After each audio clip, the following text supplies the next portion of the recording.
Исәнмесез, Яңа Гасыр каналында Татарстан хәбәрләре тапшыруы студияда Илгиз Шәкуров. Без турдан туры эфирда эшлибез киләсе минутларда.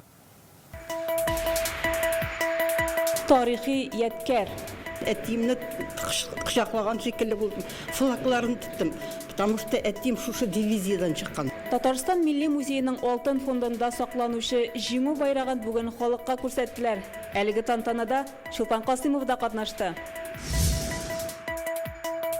Күршеләрне дошманга әйләндергән бәхәс. Монда бер нәрсә юк иде.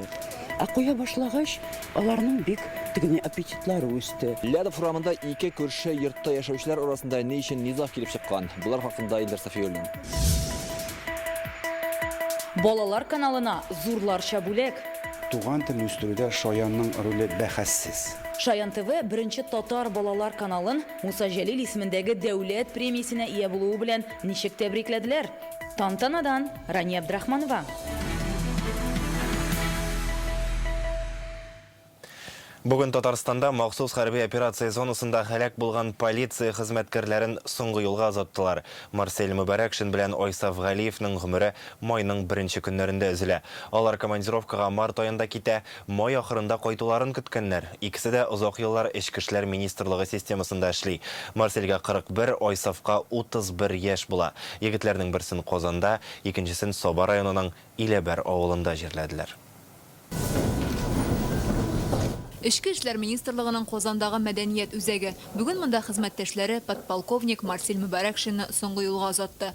Гаиләсе, туганнарының кайгысын уртаклашырга Татарстан рәисе хакимияте җитәкчесе Әсгать Сәфәров килде. Большому сожалению, мне не первый раз приходилось и приходится провожать последний путь боевых товарищей. Кызганыч, мин хәрби дусларымны беренче генә тапкыр соңгы юлга озатмыйм. Алар ватан өчен үз гомерләрен бирә. Подполковник Мөбәрәкшин үз бурычын намус белән үти, хәрби антына тугры кала. Бу безнең өчен зур югалту. Татарстан рәисе, Татарстан җитәкчелеге һәм шәхсән үз исеменнән Марсель Наилевичның туганнарының кайгысын уртаклашам. Республика тарафыннан сезгә барлык төр ярдәм күрсәтеләчәк. Марсель Мөбәрәкшин Эчке эшләр министрлыгында 20 елга якын эшли. Ул кадрлар бүлеге инспекторы була. Аннан бүлек башлыгы урынбасары вазифасына күтәрелгән. Шул еллар дәверендә җаваплы булуы белән аерылып тора иде, ди Эчке эшләр министры Артем Хахорин. Какие командировки отбираем самых.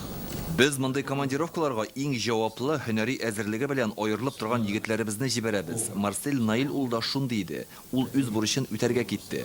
Ул безнең барыбыз өчен дә үрнәк булып кала. Без сине онытмыйбыз. Марсель Мөбәрәкшин Россия Эчке эшләр министрлыгының хезмәттә фидакарлыгы өчен, казанышлары өчен медаленә ия. Хезмәттәшләре һәм хәрби оркестр аны Казанның Карл Маркс урамы буйлап озата барды. Хукук сакчысын Коры юлга бистәсе зиратына җирләделәр. Монда аның белән бергә укыган дуслары да килгән иде. Он в любой момент дня и ночи мог приехать, помочь. Ул тәүлекнең теләсә кайсы вакытында килеп ярдәм итәргә әзер булды. Халкы көчле иде. Мин бу хәлләргә ышанып та җитә алмыйм. Без 26 апрельдә генә сөйләшкән идек. Ул май ахырында кайтырга җыенды. Тик язмаган була. Бер үк вакытта Сабаның Иләбәр авылында капитан Айсаф Галиевны соңгы юлга озаттылар. Ул Эчке эшләр министрлыгы системасында 13 ел эшли. Казанның Савиново оператив пунктында тикшерүче була. Соңрак Саба районы Эчке эшләр идарәсенең миграция бүлеген җитәкли. Туганнары кайгысын уртаклашырга беренче вице-премьер Рөстәм Нигъматуллин кайтты. Спи спокойно, дорогой товарищ, друг. Вечная тебе память от всех нас. Айсаф Галиев Россия Эчке эшләр министрлыгының хезмәттәге казанышлары өчен медале, Республика Эчке эшләр министрлыгының яхшы хезмәт өчен күкрәк билгесе белән бүләкләнгән була. Аның соңгы юлга озатырга меңләгән кеше җыелды. Сотрудник буларак ул үзенең эшенең остасы, профессионал, кешегә ярдәмчел, беркайчан кешене авыр ситуациядә калдырмый, һәрчак булыша. Алар икесе дә махсус хәрби операциядә вазифада вакытта һәлак була. Икесе дә соңгы сулышкача туган иле кушканча хәрби бурычка тугры кала. Фәрүзә Мәҗитова, Яңа Гасыр каналы.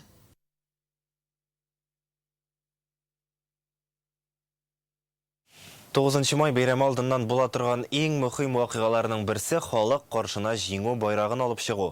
Бүген дә Татарстан Милли музейының алтын фондында сакланучы байракны килүчеләр хузурына чыгардылар. Ул 280-нче артиллерия полкының 146-нчы укчы дивизиясе карамагында була. Әлеге дивизия сугыш елларында безнең республикада оеша. Бар сугышны узып, алар Берлинга барып җитә. Рейхстагны алганда да үзләре белән була. Тарихи яткәрне Чулпан Касыймова күреп кайтты. Җиңү байрагын моннан нәкъ 78 ел элек 280-нче артиллерия полкының 146-нчы укчы дивизиясе Берлинга күтәреп барган. Бүген аны музей фондыннан Суворов училищесы курсантлары алып чыкты. Ел сайын әлеге тарихи вакыйгага бик күп кеше җыела. Байракны түргә урнаштыргач, 1 минутлык тынлык игълан ителә. Бу байракны заманында бөгелмә эшчеләр ясаган. Уртага СССР гербы чиккәннәр. Җиңүгә таба алга дип язылган. Икенче ягында бөгелмә районы хезмәтчәннәреннән 280-нче артиллерия полкына һәм илбасарларны юк итәрбез дигән сүзләр төшерелгән.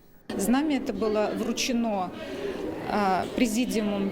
Бу байракны 1942 елда 280-нче артиллерия полкының 146-нчы укчы дивизиясенә ТССРның югары советы президиумы тапшырган. Алар Берлинга кадәр барып җитәргә бер адымда артка чигенмәскә дигән максат куя. Бу бурыч тулысынча үтәлә. Байракны Мәскәүдән алып Берлинга кадәр алып баралар. Татарстанның Милли музейында байракның төп нөсхәсе саклана. Элек аны Мәскәүдә урнашкан Советлар Союзы кораллы көчләре үзәк музеена тапшырган булалар. 1961 елда гына Татарстанга кайтарылган. Ул чакта Милли музейда фәнни хезмәткәр булып эшләгән Люция Вәлиева аны эзләп табу өчен бик күп кыенлыклар кичерергә туры килде ди. Байракны табар өчен вакыт кирәк иде. Музей сотрудниклары табып, катлау юлларын узып, музейга китерделәр. Экспозицияга куйганча, әле аны әйбәтләп карарга кирәк иде, бераз гына яшәртергә кирәк иде. Аның бит яшьлеге бар иде ул байракның. Шулай итеп, музей үзенең бурычын үтәде ул вакытта да, хәзер дә үти. Шул тамаша зур шатлыклы көн, әтиемне кочаклаган шикелле булдым. Миңниса Зиннатуллина халыкка җиңү байрагын тәкъдим итү көнен көтеп алам ди. Быел кызы һәм оныгы белән килгән. Әтисе Әхмәт Сафин 280-нче артиллерия полкының 146-нчы укчы дивизиясендә хезмәт иткән. Байракны Берлинга алып барып җиткерүдә аның да өлеше зур. Флагларын тоттым, потому что әтием шушы дивизиядан чыккан. Менә безнең Ямәшелмәс сил советыннан чыккан ни бу? Дивизия оештырылган. Мин аны тегелгән дип әйтә дә белмим инде нәрсә дип. Әтиемнең исеме Сафин Әхмәт Сафович, 18-нче елгы, бик дәрәҗәле, бик гордость инде нәрсә дип әйтим инде. Менә бу безнең гордость. Бу байракка инде 81 ел. Беренче карашка бер җирдә йыртылмаган төсе уңмаган кебек күренә. Җиңүне яуларга ярдәм иткән әлеге яткәрне музей хезмәткәрләре ел сайын халыкка алып чыгар алдыннан яңарта. Чөнки тарих искерә алмый диялар. Чулпан Касыймова, Ләйсән Сәитова, Яңа гасыр каналы. Бүген ярышалыга яу кырында ятып калган геройлар хәтере истәлеге булган мәңгелек ут ялкынын алып килделәр. Аны Мәскәүнең Александров бакчасыннан билгесез солдат кабере яныннан китерәләр. Хәтер уты чын мәгънәсендә халыкчан акция. Ул буыннарны тоташтыра һәм халкыбыз батырлыгын искә алуга багышлана. Мәңгелек ут ялкыны урнашкан 2 лампаны ярышалыга Сергей Кагогин алып кайтты. Аэропорттан аны Ватан ана һәйкәле янына китерделәр. Быел Мәскәүдән мәңгелек ут ялкынын илнең 20 төбәгенә һәм Россиянең дустана илләренә тараталар. Җиңү көне уңайыннан Татарстан волонтерлары күренекле авиаконструктор, легендар П-2 һәм П-8 бомбардировщикларын уйлап табучы Владимир Петляковның каберен тәртипкә китерде. Ул Казанның Арча зиратында җирләнгән. Бу эш обелискка юл дип аталган ил-күләм акция кысаларында башкарыла. Апрель аеннан эстабарлар һәм студентлар отряды Форпост хәрәкәте әгъзалары Бөек Ватан сугышы ветераннарының каберләрен җыештыра. Тулырак Алия Сабирова. Бюстын һәм кабер ташын юалар, кипкән яфраклардан чист тарталар. Яшьләр бүген танылган совет авиаконструкторы Владимир Петляков җирләнгән урында. Кемдер аның казанышлары белән таныш, кемдер өйрәнергә тели. Без тарих белергә тиеш һәм шулай ук яшьләргә дә тарихны өйрәтергә тиеш. Совет чорында инженер Владимир Петляков П-2 һәм П-8 очкычларын уйлап таба. Алар икенче бөтен дөнья сугышында кулланылган төп бомбардировщиклар булган. 11 000 самолетның 9 000-ы Казан авиация заводында чыгарылган. Крылья Татарстаны дигән отряд күп еллар дәвамында инде бөтен ил буенча шундый очкычларны эзли. Детальләреннән П-2 самолетын яңадан җыярга телиләр. Хәзер истабарлар Ленинград өлкәсендә экспедициядә. Сейчас они собирают так называемый центроплан. Хәзер очкычның үзәк корпусын төп элементы җыела. Аңа канатлар һәм калган өлешләр беркетелә. Иске детальләрдән яңадан 2 двигатель җыялганнар. Эш туктамый, алар гел эзләнүдә. Күренекле шәхесләрнең Бөек Ватан сугышы ветераннарының каберләрен апрельдә чистарта башлаганнар инде. Ел сайын обелискка юл акциясендә республиканың йөзләгән волонтеры катнаша. Все братские могилы. Һәр туганнар каберлегенең үз номеры бар. Әлеге каберлекләр юкка чыкмаганмы? Алар өстенә башкаларны җирләмәгәннәрме? Ел сайын тикшерәбез. Архив мәгълүматлары белән чагыштырабыз. Шундый хисап алып барыла. Шулай ук быел иске кабер ташлары яңага алыштырылды. Авиаконструкторның каберен тәртипкә китерүгә Татарстанның яшьләр эшләре министры да кушылды. Яшьләр өчен бик зур тәҗрибә дә һәм икенчедән бик зур тәрбия. Петляков безнең өчен зур герой. Минемчә, аның өлеше безнең Бөек Ватан сугышында бик нык, бик зур. Шуңа күрә без аны һаман сайын искә алабыз һәм аның каберендә дә җыештырабыз. Бүген Владимир Петляковны искә алып каберенә чәчәкләр дә салдылар. Алия Сабирова, Вадим Илларионов, Яңа Гасыр каналы. Бүген Казан автоинспекторлары үлемсез полк акциясына кушылды. Алар патруль машиналарына Бөек Ватан сугышында катнашкан әби бабаларының фотосурәтләрен урнаштырган. Кемнекендәдер берәр сурәт, кемнекендәдер өчәү.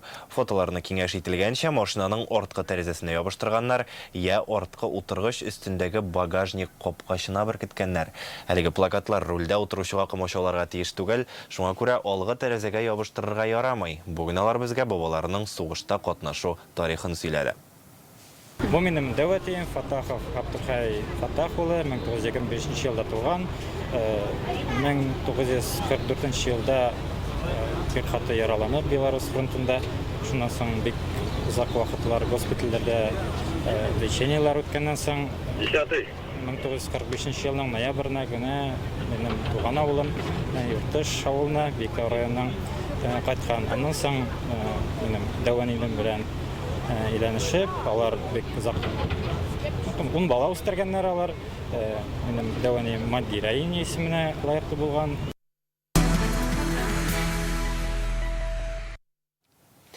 Күп фатирлы 2 йортта яшәүче күршеләр ишек алларын бүлә алмыйча судка барып җиткән. Казанның Лядов урамында гаугалы хәл килеп чыккан. 2008 елда 9-нчы күп фатирлы йорт янына 9-нчы А йорты төзелгән.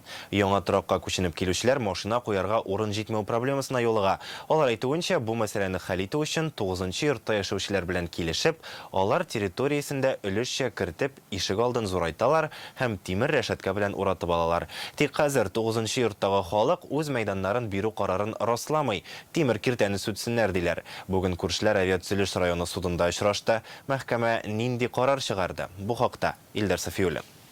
Шушы киртәне безнең күршеләр 9-нчы өйдән алырга телиләр. Нәзирә Мамонова Казанның Лядов урамындагы 9-нчы А йортында 13 ел яши. Аның әйтүенчә, үзләренең ишек алдын карап, моторлап кына торалар, күршеләр шуңа кызыга ди ул. Алар шушы киртәне, жан төсле киртәне алып куярга да, алар да монда кирип жүрсеннәр. Менә монда Инем җаным, менә монда безобразие эшеп тигән итеп утыралар. Ә безгә бер кеше керми. Ул бит бик кадерле, хәзер спокойно торырга. Особенно безгә, карт кешеләргә. Күршедәге 9-нчы йортта яшәүчеләрнең фикере башкача. Бу заборны ничек төзеделәр? Сизми калдым мин. Потому что минем дачам бар әле, шул чакта киткән чак булгандыр ничектер. Ну, дөресен генә әйткәндә, без против бу заборга. Машина куярга да кирәк, җирергә дә кирәк. Менә мондый балалар шушында торалар, ул площадкага керә алмыйлар. Мы считаем, что забор стоит на своем месте. На этом месте стоял бетонный забор. 9 ай йортта яшәүче Борис Гусев фотосурәтләр күрсәтеп, элек тә шул урында бетон киртә булуын исбатлый. Бу урынга 2009 елда парковка ясарга уйлаганнар. Мы провели в 2009 году. Шуп үләннәре үсеп утырган мәйдан иде, беркемгә дә кирәкмәде ул чакта. Без анда асфальт салгач күзләре төште. 2009 елда безнең йортта яшәүчеләр һәм 9 йорттагы халык җыелыш үткәрдек. Авиациялеш районы хакимияте тәкъдим белән яңа занлау планын һәм реестр беркетмәсен расладык. Бөтен документлар шәһәр хакимиятенә тапшырылды. Шундан соң яңа өйдә яшәүчеләр ишек алдын тимер рәшәткә белән уратып алган. 9 йорттагылар бу гамәлгә ризасызлык белдерә. Җыелыштагы карар чынлыкка туры килми диләр. У нас не было собрания. Видимо, прошлись по подъездам. Безнең бернинди җыелыш булмады, күрәсең, подъездларда йөргәннәрдер. Монда 140 фатир, 230 кеше яши. Алар 10 кеше тапканнар, алары да хәзер яшәми. Кайберләре каршы һәм риза дип кул куйган. Подписалась и за, и против. 9 йортта яшәүчеләр киртәне сүтсеннәр дип төрле органнарга мөрәҗәгать иткән. Нәтиҗәдә Казан башкарма комитетының җир һәм милек мөнәсәбәтләре комитетыннан җавап килгән. Бәхәсле җир 9 йорт карамагында диелгән. При обследовании установлено, что на участке расположен многоквартирный жилой дом. Территория ограждена занятием части участка площадью 903 квадратных метра из состава земельного участка, принадлежащего Лядов 9. Лядов урамындагы 9 һәм 9 ай йортында яшәүчеләр бүген Авиациялеш районы судында очрашты. Утырышта бар тик тавышны гына яздыру рөхсәт ителә.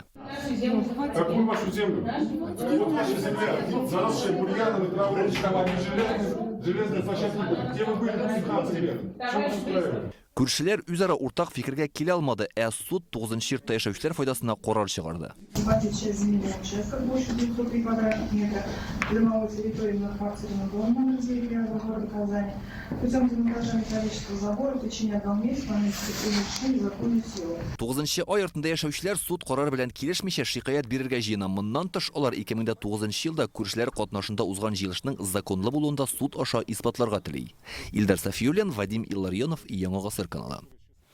Мариэлның кайбер территорияләрендә кош гриппы таралу сәбәпле карантин керткәннәр, бер авыл буасы тирәсендә үлгән акчарлаклар табыла. Бу хәлнең детальләре турында Реальное время интернет-газетасындагы язмадан укырга мөмкин. Алар яңа буын татар яшьләрен тәрбияли һәм татар телен саклауга зур өлеш кертә. Бүген Шаян ТВ коллективы Муса Җәлил премиясе алуын бәйрәм итте. Әлеге бүләк 1997 елдан бирле әдәбият, мәгариф һәм сәнгать өлкәсендәге казанышлар өчен тапшырыла. Шаянлылар аны туган телне балалар арасында популярлаштырганнары өчен алды. Бүген яшь хезмәттәшләребезне Татарстанда туган телләрне саклау комиссиясе рәисе Марат Әхмәтов котлады. Ул да буш кул белән килмәгән. Рания Абдрахманова репортажы.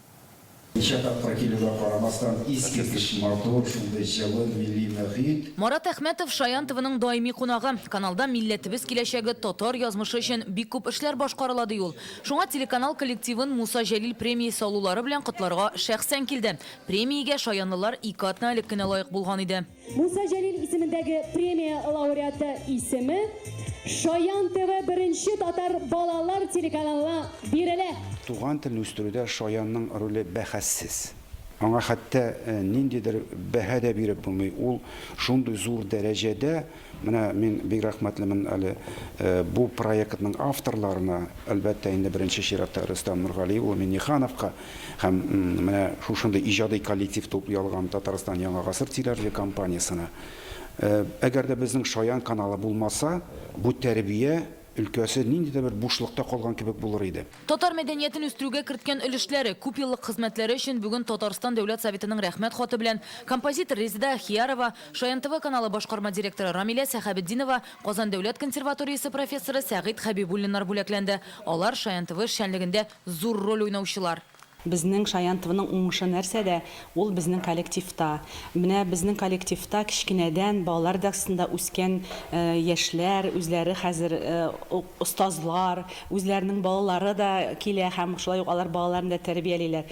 Менә безнең буыннар чылбыры өзелми. Рәхмәт хаты һәм алтын күкрәк билгесе белән Яңа Гасыр телерадио компаниясе акционер җәмгыяте генераль директоры Әминов Илшат Юнысовны бүләкләде. Шулай ук бүген рәхмәт хатына Яңа Гасыр телерадио компаниясе генераль директоры Илшат Әминов һәм Шаян ТВ хезмәткәрләре лаек булды. Безнең өчен зур горурлык, безнең өчен зур нәтиҗә дигән соңгысы булмасын. Чөнки аларның эшләре күп әле. Хәзер дөньялар тиз үзгәрә. Балалар да безнең бик тиз үзгәрә. Менә мин 2 яшьлек балаларны карыйм, алар уже миннән дә яхшырак iPhone-да утыралар. Менә шул балаларга барып җитәргә кирәк, яңа формалар эзләргә кирәк, яңа эшләргә кирәк һәм аларны да безгә тартып, бергәләп үсәргә кирәк. Һәм матур, көчле татар балалары, татар халкын ярата торган балалар белән үстерергә кирәк. Шаян ТВ телеканалында 20-дән артык тапшыру ясыйлар. Калганнары тәрҗемә ителгән контент. Хәзергә 10 меңнән артык мультфильм, сериал һәм тапшыру тавышландырылган. Алар өстендә 60-тан артык хезмәткәр, хәбәрче һәм мөхәррир эшли. Моннан тыш йөзләгән бала һәм йөзләгән артист Шаян ТВ эшчәнлегенә үзеннән өлеш кертә. Сәләтле балалар белән актив эшләүче хезмәткәрләрне дә билгеләп үттеләр. Минем өчен Шаян ТВ каналында эшләү бик зур дәрәҗә, бик зур горурлык, чөнки биредә без балалар белән кичкенә чактан ук татар телендә сөйләшеп, татар телендә кызыклы тапшырулар ясап, татар теленә өйрәтәбез. Объектив рәвештә карасак, без шактый зур эшне башкарабыз бит инде. Без бит республика кысаларында гына түгел, без дөнья күләм трансляцияләнүче телеканал. Һәм бөтен дөньядан балалар безгә кайта аваз җибәрәләр. Карыйбыз, күрәбез, сөенәбез татар телендә булуына. Моңа кадәр телеканал Карусель каналының ел ачышы премиясенә ия булган иде. Бөтен дөнья белем җәүһәрләре интернет проектлары конкурсы җиңүчесе Муса Җәлил премиясеннән соң телеканал алдына зур максат та куйдылар. Габдулла Тукай премиясен алырга. Рания Абдрахманова, Гадел Миндубаев, Яңа гасыр каналы. Булгар радиосында эшләүче хезмәттәшләребез бу ялларда 7 май көнне һөнәри бәйрәмнәре радио көнен билгеләп үтәчәк. Без ул көнгә эфир үзенчәлекләре белән танышу өчен бүген үк алар янына кунакка бардык. Иң кайнар яңалыклар, кызыклы тапшырулар, популяр җырлар Булгар радиосы дулкыннарында барсы да бар. Монда эшләүчеләр халкыбызның радио традицияләрен дәвам итә. Тәүлек дәвамында туган телдә тапшырулар әзерли. Бәйрәм уңаеннан тыңлаучыларны нәрсә көтә? Серләрне Инзилә Хөсәенова чишеп кайтты.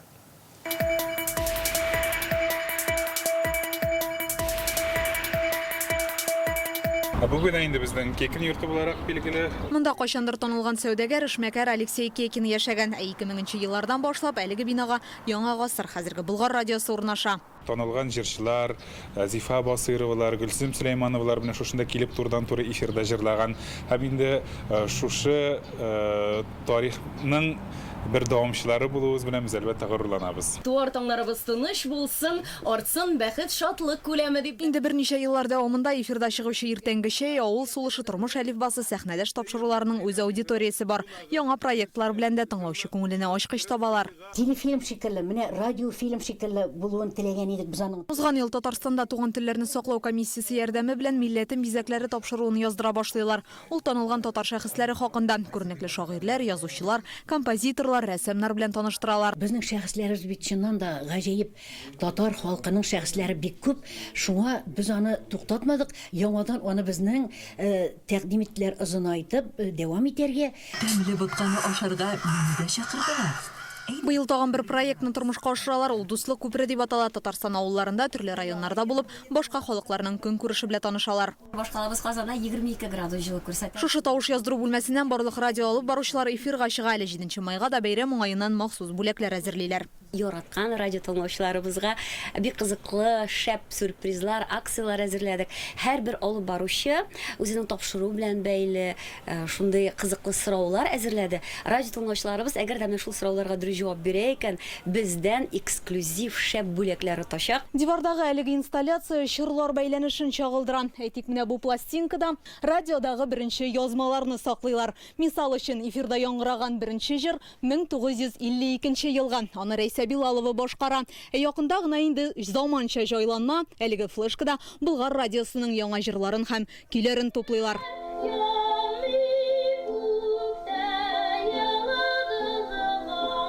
Хәзер Булгар радиосының алтын фондында 50 меңнән артык язма саклана. Алар зур пленкаларда, бобиналарда сакланалар. 2006-2010 еллар тирәсендә инде без аларны аудиодискларга яздырдык. Менә хәзер аудиодискларында заманы үтте. Без аларны цифрлаштырдык һәм бик яхшы каталог безнең килеп чыкты. 9 май бәйрәме уңаеннан да махсус чыгарылыш әзерлиләр. Ветераннар турында тапшырулар, биек җиңүгә багышланган җырлар һәм шигырьләр яңгырыячак. Инзилә Хөсәенова, Алмаз Зыйдинов, Яңа гасыр каналы. Бүген башкаланың нәкъ үзәгендә Казан Кремлендә җиңү вальс әйләнделәр. 9 май уңаеннан әлеге акция инде 6-нчы тапкыр үткәрелә. Монда барысы да бәйрәмчә. Егет-кызлар оппа күлмәктән, күкрәкләрендә Георгий тасмасы. Оркестрга кушылып 500 кеше бии. Бу Казаннан мәктәп укучылары, күллият һәм университет студентлары. 1945 елның майында бәйрәм вальсын аларның әби-бабалары да шулай әйләнгән. Халыкара акциягә бүген дистәләгән шәһәрдә кушылдылар. Кол Шәриф мәчете каршында балалар тезелеп басып, «Мы помним» дигән язу хасил итте. Аннары җиңү көне җырын башкардылар.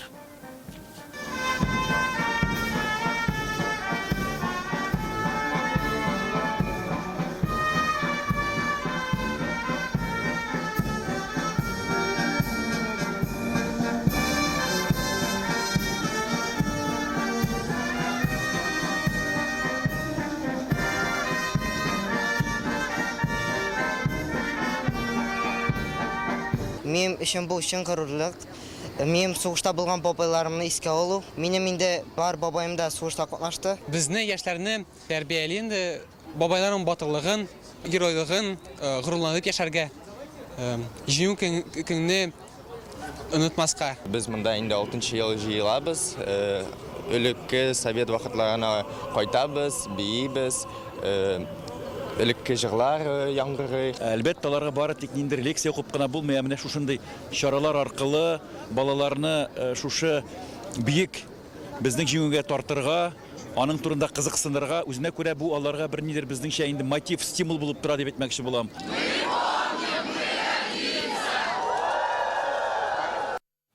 Атнаның соңгы эш көне шундый яңалыклар белән истә калыр. Хәзер реклама һәм иртәгә көнгә һава торышы. Аның белән иркә таныштыра. Исән имин булыйк.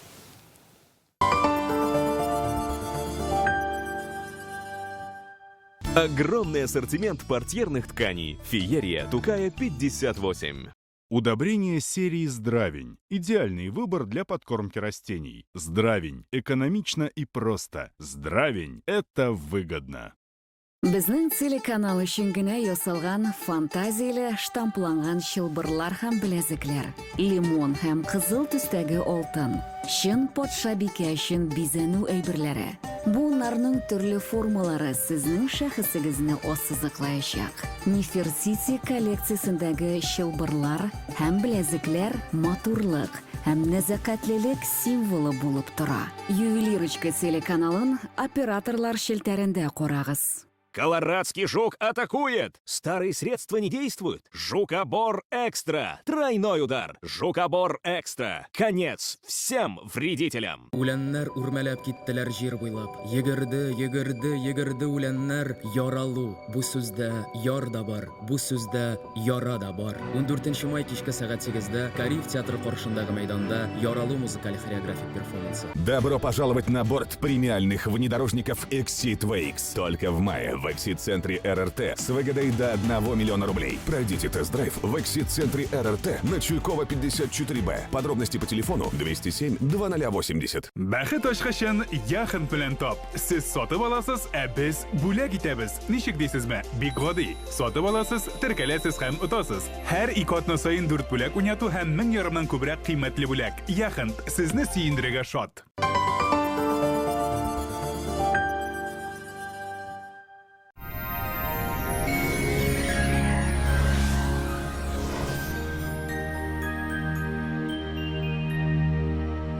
Исәнмесез, эфирда һава торышы чыгарылышым. Җөмһүриятебезгә атмосфер фронтлары якынлаша. Температуралар түбәнәя, явым-төшемнәр көтелә.